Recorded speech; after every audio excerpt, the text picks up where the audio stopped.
హనుమకొండ కాడుండే భిక్షపతి అనే ఈ బ్రదర్ అన్న అంతా నా ఇష్టం, అడిగేది ఎవర్రా నా ఇష్టం అనుకుంటా ట్రాఫిక్ రూల్స్ తప్పి బండి నడిపించుకుంటా పోయిండట. అట్లా ఈ బండి మీద 109 చలాన్లు వేయించుకొని రికార్డు కొట్టిండు. ఇక గిన్నీసోళ్ళకు తెలియనట్టున్నది, తెలిస్తే వాళ్ళు పేరెక్కించుకొని పోయేటోళ్ళు.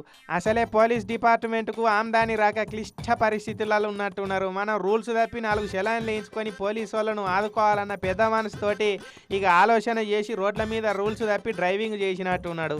ఇక ఇవాళ హన్మకొండ అశోక సెంటర్లో అడ్డేసి పోలీసు వాళ్ళు బండ్లు దొరకబడుతుంటే సీదా పోయి అలాగే చిక్కిండు. ఇక ఏమున్నది, ఆన్లైన్లో నెంబర్ కొట్టి బండి బాగోతాను చూస్తే 109 చలాన్లు ఉన్నాయి. మొత్తం కలిపి 23,310 రూపాయలు ఉన్నదట బాకీ. మొత్తం పైసలు కడతావా బండిని సీజ్ చేయమంటావా అని చేతాడంతా చలాన్ల లిస్టు తీసి చేతికి ఇచ్చిర్రు. 23,310 రూపాయలు అంటే నా తాన లేవు సార్, మీ బాంచనైతే అని చెప్పిండట భిక్షపతి అన్న. ఫైన్ కడతాందుకు పైసలు లేవు కానీ ఫైన్లు పడేటట్టు బండి అయితే రూల్స్ తప్పి నడపవచ్చు అని సొట్లు పెట్టిరాడ పోలీసు వాళ్ళు. ఇక పైసలు ఉన్నప్పుడే చలాన్లు కట్టి బండిని తీసుకపో, ఇప్పుడైతే బండిని సీజ్ చేసి పోలీస్ స్టేషన్కి వేసుకపోతున్నామని చెప్పి అయితే బండిని తీసుకపోయారు పోలీసు వాళ్ళు.